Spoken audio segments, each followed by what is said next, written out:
নমস্কার বন্ধুরা, আমার চ্যানেলে আপনাদের সবাইকে স্বাগত জানাই। আশা করি আপনারা ভালো আছেন। আমিও খুব ভালো আছি। এর আগে আপনাদের সঙ্গে শেয়ার করেছিলাম দুধ কচুর ভর্তা রেসিপি। আজকে আপনাদের সঙ্গে শেয়ার করব দুধ কচুর আরেকটি নতুন রেসিপি। রেসিপিটি তৈরির জন্য আমি এখানে নিয়ে নিয়েছি দুধ কচু। কচুগুলো কেটে নেব। দেখুন, আমি কচুগুলো এইভাবে ছোট ছোট করে কেটে ভালো করে ধুয়ে নিয়েছি। এবার কচু সেদ্ধ করে নেব।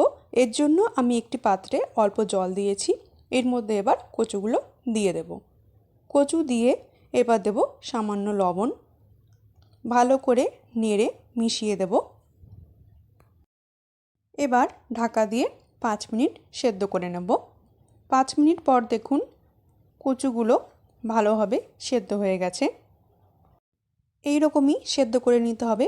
এর থেকে বেশি সেদ্ধ করার কোনো দরকার নেই, না হলে রান্নার সময় কচুগুলো ভেঙে যেতে পারে। এবার এটিকে নামিয়ে জল ঝরিয়ে নেব। দেখুন, আমি জল ঝরিয়ে নিয়ে নিয়েছি। এখানে নিয়েছি কিছু খলসে মাছ। এবার দেব লবণ ও হলুদ গুঁড়ো দিয়ে ভালো করে মাছগুলোকে আমি মাখিয়ে নেব। এবার কড়াই বসিয়ে তেল দিয়ে তাতে মাছগুলো দিয়ে আমি ভেজে নেব। মাছগুলো কড়া করে ভেজে নিতে হবে, তাহলে খেতে বেশ ভালো লাগবে। কিছুক্ষণ সময় নিয়ে মাছগুলোকে আমি ভেজে নেব। দেখুন, মাছ ভেজে নিয়েছি। এবার ওই তেলেই দিয়ে দেব তেজপাতা, শুকনো লঙ্কা আর 5 ফোড়ন দিয়ে একটু ভেজে নেব। এবার সেদ্ধ করা কচু দিয়ে দেব, দিয়ে ভালো করে মিশিয়ে দেব। মিশিয়ে নিয়ে দেব স্বাদ মতো লবণ ও হলুদ গুঁড়ো দিয়ে আবারও ভালো করে মিশিয়ে কচুগুলোকে আমি ভেজে নেব। আস্তে আস্তে হালকা হাতে নেড়ে ভেজে নিতে হবে, না হলে কচুগুলো ভেঙে যেতে পারে।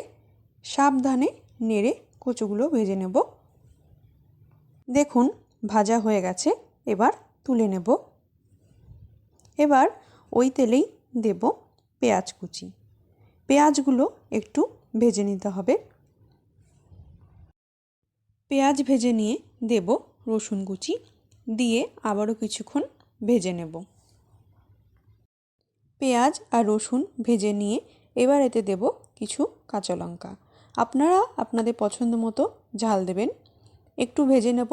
নিয়ে এর মধ্যে দেব আদা ও জিরে বাটা, দিয়ে ভালো করে মিশিয়ে মশলাটি কিছুক্ষণের জন্য আমি ভেজে নেব।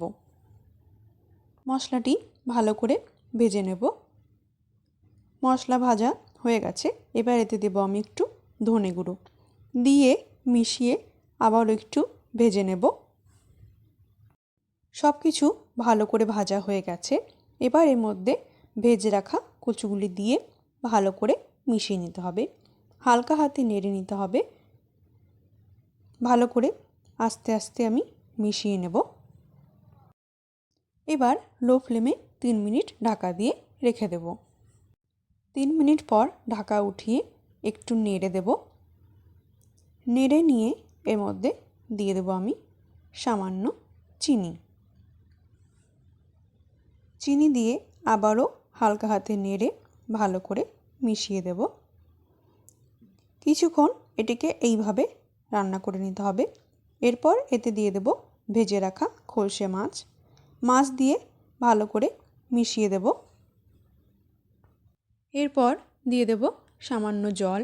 জল বেশি দেব না, কারণ কচু সেদ্ধ করা আছে। আবারও হালকা হাতে নেড়ে আমি এটিকে এইভাবে মিশিয়ে দেব।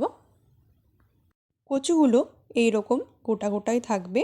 ওপর থেকে দেখে মনে হবে শক্ত, কিন্তু ভেতরে একদম নরম তুলতুলে। এই রেসিপির এটাই বিশেষত্ব। এবার 1 মিনিট ঢেকে রেখে দিলেই তৈরি হয়ে যাবে খলসে মাছ দিয়ে দুধ কচুর রসা রেসিপি। রেসিপিটি অবশ্যই একবার ট্রাই করবেন। আশা করি সবারই খুব ভালো লাগবে। ভিডিওটি ভালো লাগলে অবশ্যই লাইক, কমেন্ট, শেয়ার করবেন এবং আমার চ্যানেলটিকে সাবস্ক্রাইব করে পাশে থাকবেন।